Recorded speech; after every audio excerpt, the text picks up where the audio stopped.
Welcome to Manager Tools. This week, Salary Discussions 2x2 Matrix Tool, Part 2. The questions this cast answers are, how do I decide on raises and bonuses? Should someone get a raise only because of their performance? How do I tell my directs about their raises? In a recent survey, 84% of employees expect their employer to provide the training and education they need to stay up to date with changing skill sets in their industry. In the survey, more than 3/4 of employees said they'd stay with their current company long term if it offered better training and development opportunities. People learn from their teachers, and they learn by going through a program with a cohort of peers at the same time that hold them accountable and allow them to share ideas with one another. Is your learning and development department working toward this? If so, contact Maggie.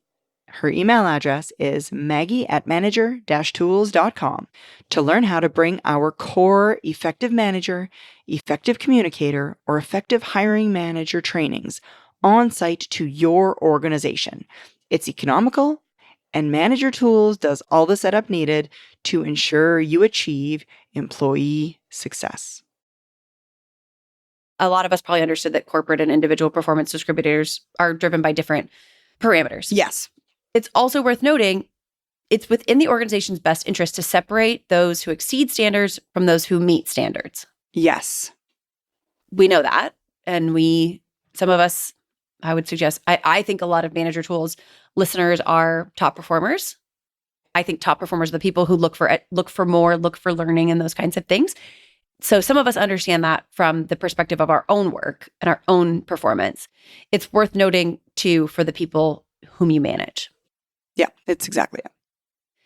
To be clear, you can probably infer from these kinds of subtleties that we're making a compromise with the 2x2 matrix. We make this compromise for simplicity.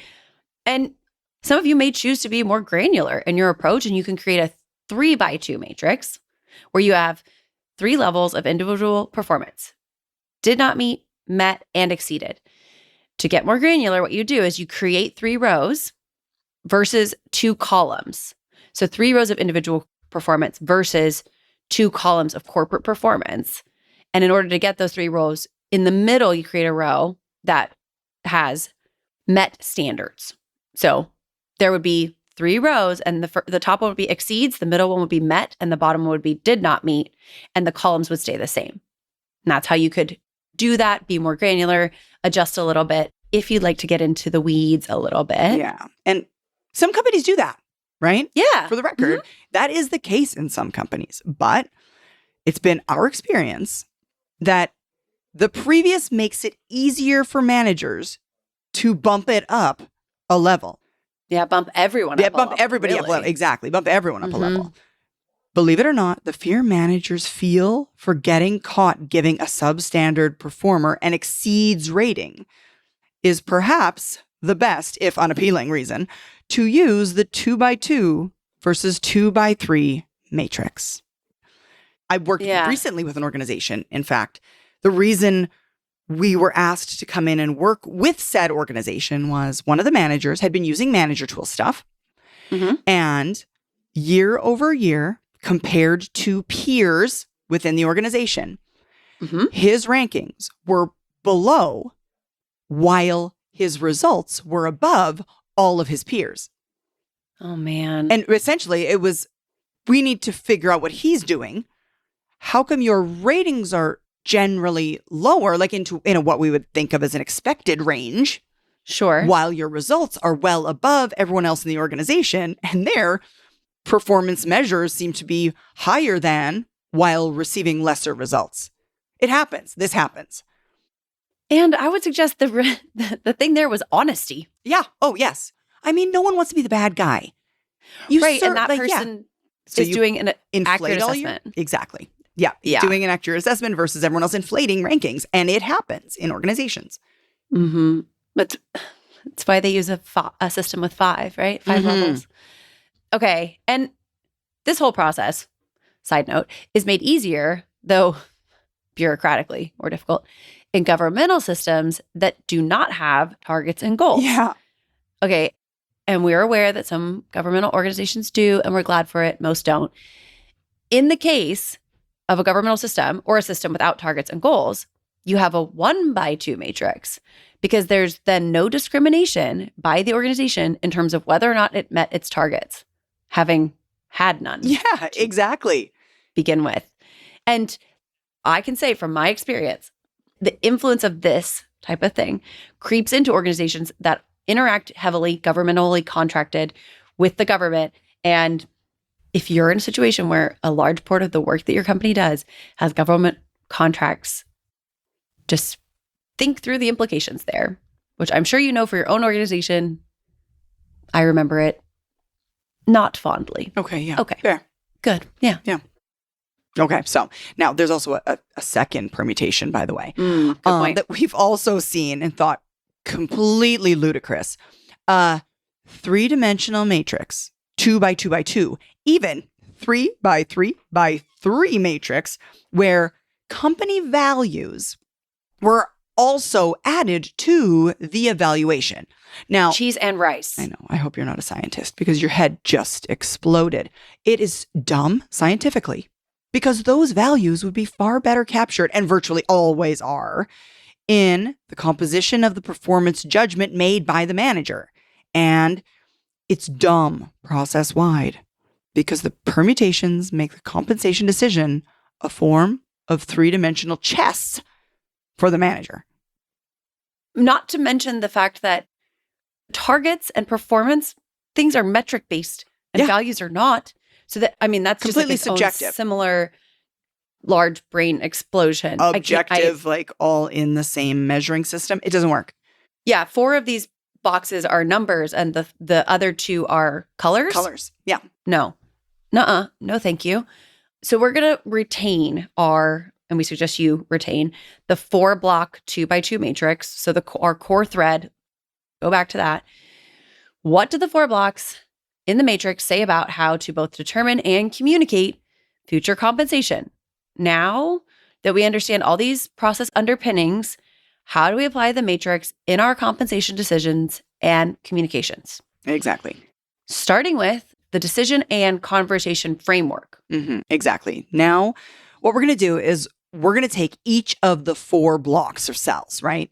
And we're going to provide for you the framework or transcripts of your compensation commentary during the review. You'll note, as we suggest possible conversations, that there's a component of education in our guidance, and it's intentional. Too many managers think that training is the answer. But in fact, managers have an ongoing daily responsibility, not just to tell, but explain to people. Learn to give your team the why, the background, the politics, the history even of what you're trying to achieve and why you're trying to achieve it. And they'll get smarter and they'll start making better decisions and they'll make better inferences and they'll be better at predicting in instances that will help them make better decisions right along with you. This goes back to what you were saying earlier, Kate. You being the only person on your team that possesses this knowledge is short-sighted. Why Yeah, be it's the not only person helpful. that knows it when everyone could know it and we'd be all the better for it? Yeah. I had a really great meeting today where we had this kind of like iterative process going on. It was about agendas. So it wasn't, it wasn't this kind of thing. It was about a series of agendas. And I sometimes, because my DISC profile used to be high I. And so I used to talk a lot more. And not that I'm not constantly talking now compared to Sarah. I know she feels like I talk a lot.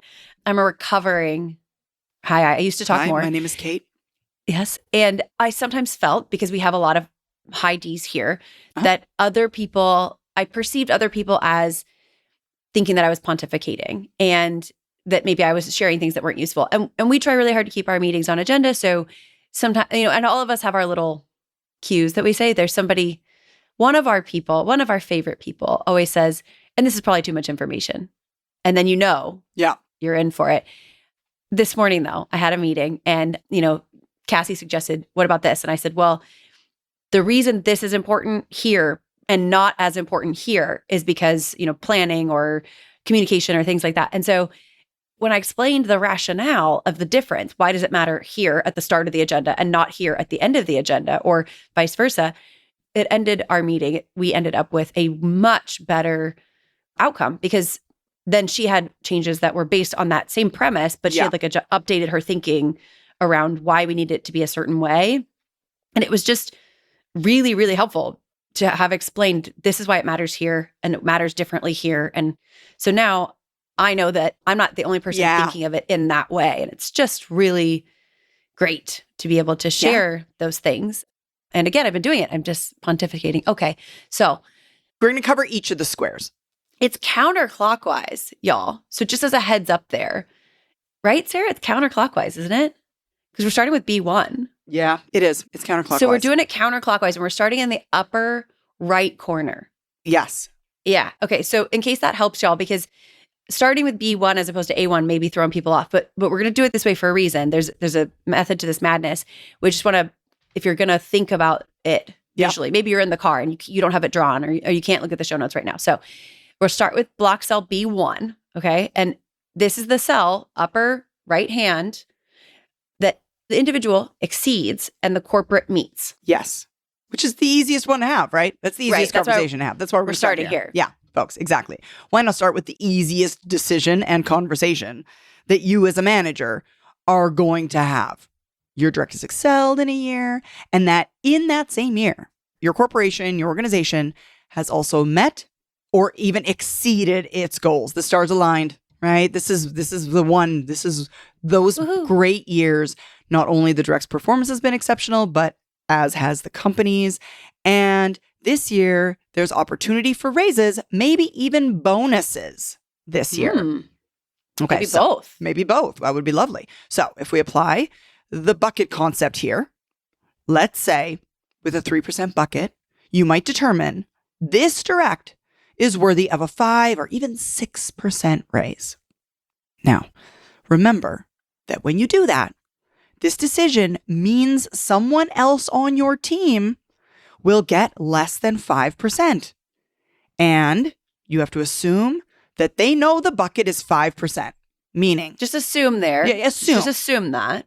It might not be true. It might not be true, but what that means is if they receive less than the 5%, they'll know that they've underperformed. And that might worry you.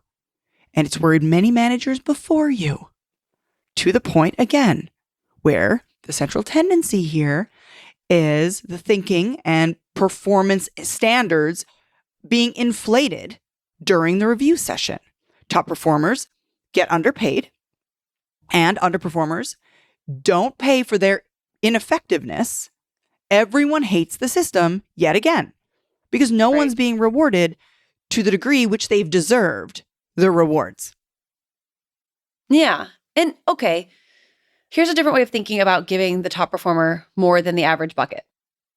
You must be willing to have tough conversations with lower performers to protect the increased compensation you owe your top performers who truly deliver the majority of your team's performance.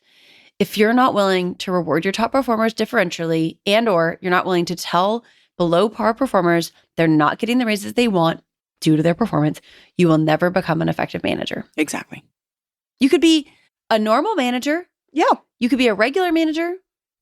You will not be a top performer manager. Yeah, exactly. And folks, it'll be much easier to tell your top performers how good they are in earning their notable pay increase if you're confident you can tell your lower performers how they did. And that happens because you've done your job throughout the year, giving plenty of behavioral feedback along the way. Again, this goes back to what we said at the beginning. If any of this is a surprise to anybody, it's not going to resonate nearly as much. Rewarding top performers who have been getting all these positive remarks throughout the year will reinforce that behavior. Your top performers oughtn't be surprised either by this. Yeah. You're afraid that they don't know that they're a low performer because you know you didn't tell them. Yeah. Not because they don't know. Not because they don't know how they did, but because you know you're not afraid of their performance. You're afraid of your lack of communication. Oh, yeah, absolutely. This will only solidify the fact that I've not done my job throughout the course of the year. Yeah. Yeah. So this is B1, right? This is the easy one. Here's how this might sound. In the review. Yeah. Jose, you have had a truly exceptional performance this year. You delivered Project Gemini on time and under budget. You onboarded 6 new team members and they love you. You increased output while lowering costs because of both smart accounting and great relationships with the team, which is really rare. When people talk to me about how great my team did this year, I tell them to make sure they say thanks to you. In addition to your own performance, the company and division did well and met its targets. That's important because even if you or others perform well, but the company doesn't, rewards I can share with you aren't nearly as available. Corporate performance is what funds compensation increases for those with great individual performances, like yours. So because of both your performance and the company's achievements, your salary will be increased by 6% next year. What's more, you've earned a performance bonus at level 2 worth a one-time payment of 3.5% of your base compensation. And I have to tell you, justifying these numbers to my boss and HR was easy because of how much and how well you did this year. Congratulations on a great year. And I look forward to more of the same next year. It'll be fun. Mm-hmm. That's awesome. Love that. It feels nice to give it even to a fake person. I know, right? Even though it's not real, even though you don't know this person, this actually didn't happen. Again, folks, if you're not a licensee, having access to these, I'm going to call them scripts. That's a bit of an exaggeration, but having access to this wording for that one is less important as we go through these other iterations. Sure. It's going to be more and more impactful. But again, if you're a licensee, print out the show notes, cross out the name Jose, replace it with your direct's name, edit it as needed so that you can have it written down once. To be clear, being a manager will never rely on your ability to make stuff up on the spot live in front of other people. It won't. Sit down, write it out, take a previously created script made by us, for example, and edit it, write it down, read it a couple of times, have it in front of you while you're saying it so you can glance down and look at it. Mm-hmm. Be prepared in advance. Canada, we're headed north. February 6th and 7th, we're coming to Ottawa. We visit the Great White North 3 times a year, and this is one of those times. We're hosting an EMC and ECC in Ottawa, and these 2 courses will cover effective management and effective communication. Both events are an opportunity to learn more about the next steps to becoming a more effective professional. Better management, better communication, and a chance, too, to meet other professionals of Canada. Sign up at manager-tools.com/training. All right, so that takes us then over to salary block A1. The individual exceeds, but corporation does not meet. This one's trickier. It's much trickier. So now we're in the top left block. Our direct performed about as well as, let's say, Jose in the previous example did in this past year, which is to say exceptionally well. But the company did not meet its stated targets, or perhaps did meet its targets, but chose not to free up compensation increases because of an unusual market or financial conditions or whatever it may be. So the latter conditions may be truly significant and either well communicated or widely understood, or there will be retention problems before too long. Yeah. If there's reasons that compensation wasn't freed up, yeah, that better be pretty clear and people may better understand why that happened. That's exactly it. And this conversation that we're about to have will be a mixed blessing. We're going to have to praise performance and also deny a raise. A selfish manager blames on the company and often attempts to play the hero by extolling their own failed efforts to get their direct a big raise. Mm-hmm. This kind of it's like an in-between failed hero approach is unprofessional and borderline unethical. All managers' first responsibility is to the organization, not to the direct. We managers are not between the company and the direct, far from it. We represent the company. We are the company. We are not an agent for the employee attempting to bargain on their behalf. We cannot pretend to take our employee's side when we are the embodiment of the other side. Yeah, that's exactly it. Okay, so now the way you might have this conversation with, again, top performer does really well in a year that the company does not do very well. So this is how it might sound. Perseverance, you had an outstanding year. One of the best performances by someone in your role I think I've ever seen. You increased internal customer satisfaction by the largest amount we've ever seen. You not only retained 100% of your team when the average was as low as 75% in our group, but you hired one new team member who took a pay cut to come here.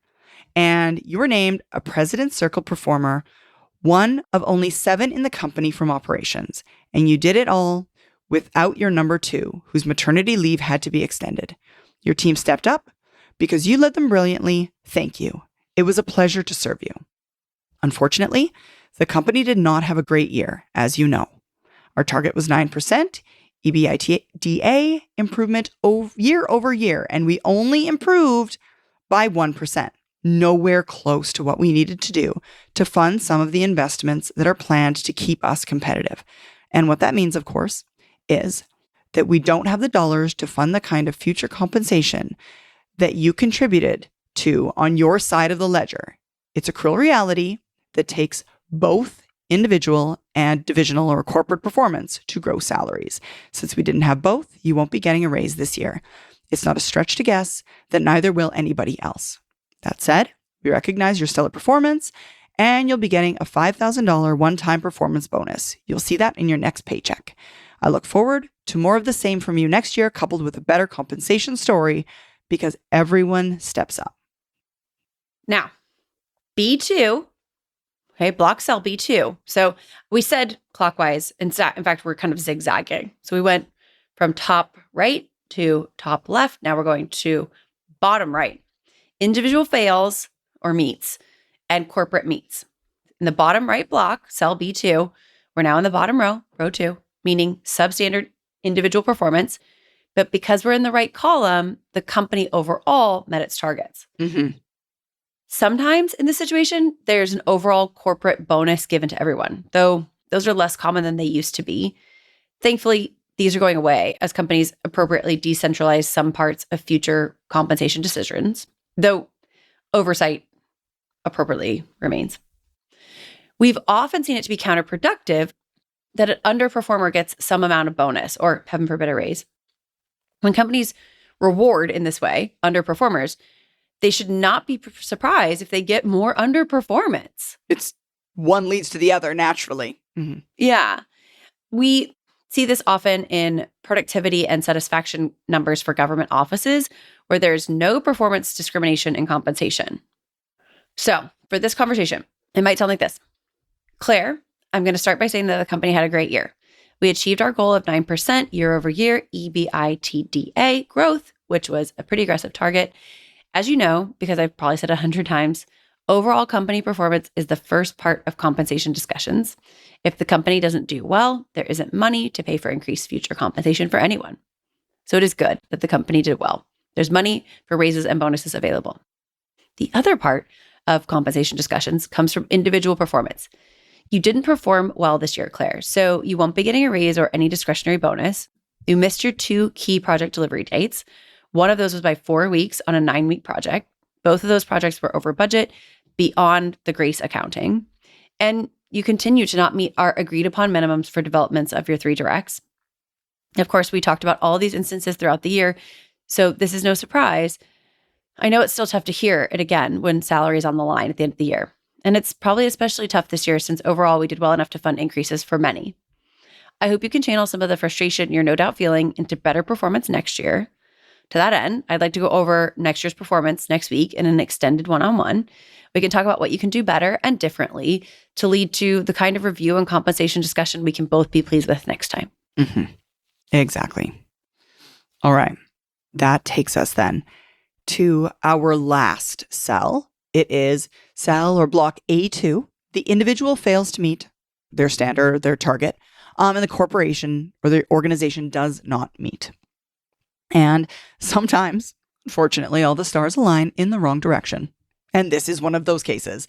In the last block, the bottom row, left column, cell A2 in spreadsheet speak, neither the company nor employee met expectations.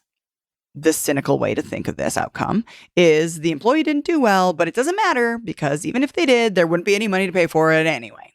But if any direct gets that idea, they bear reminding that if both the company and they keep it up, they're going to be racing toward a very ugly ending. It's not a great situation. And you'll note again in this conversation Yeah, script, like Yeah, you the mentioned script, before, yeah. if you want to call it that. You'll note that we're teaching as well as revealing future compensation. Again, giving more information. So This is how it might sound. Jack, it was a tough year for you performance-wise. You didn't meet our agreed upon goals. Your productivity was down by 4% in a year where the new systems caused overall productivity on tracked tasks to go up by 2%. We talked several times this year about your lagging numbers. Despite your assurances that you would do better, the numbers at the end don't show that you did. And we had to talk 3 times about your failure to communicate across the team, which was an area of focus from last year's review. What that means is your salary will remain unchanged, nor did you qualify for a bonus. Now, rumors will go around after these review conversations. You may hear that others haven't done as well financially as they may have liked. But I caution you that there will be some that have different reasons than you do. Because the company did not achieve its targets financially, the company cannot afford much compensation growth, even for those who performed well. It's painful to admit, but if the company had done well, they would have qualified for raises and or bonuses. But your performance this year would not have justified that. I'd really like to get started very soon on getting you to the meets and even exceeds performance level for next year's review. I think next week we ought to extend our one-on-one by 60 minutes or to 60 minutes and start digging into setting weekly metrics that will help keep us on track. It may be time for me to start coaching you to get there. I believe in you and I want to help, but it's work you're going to have to do.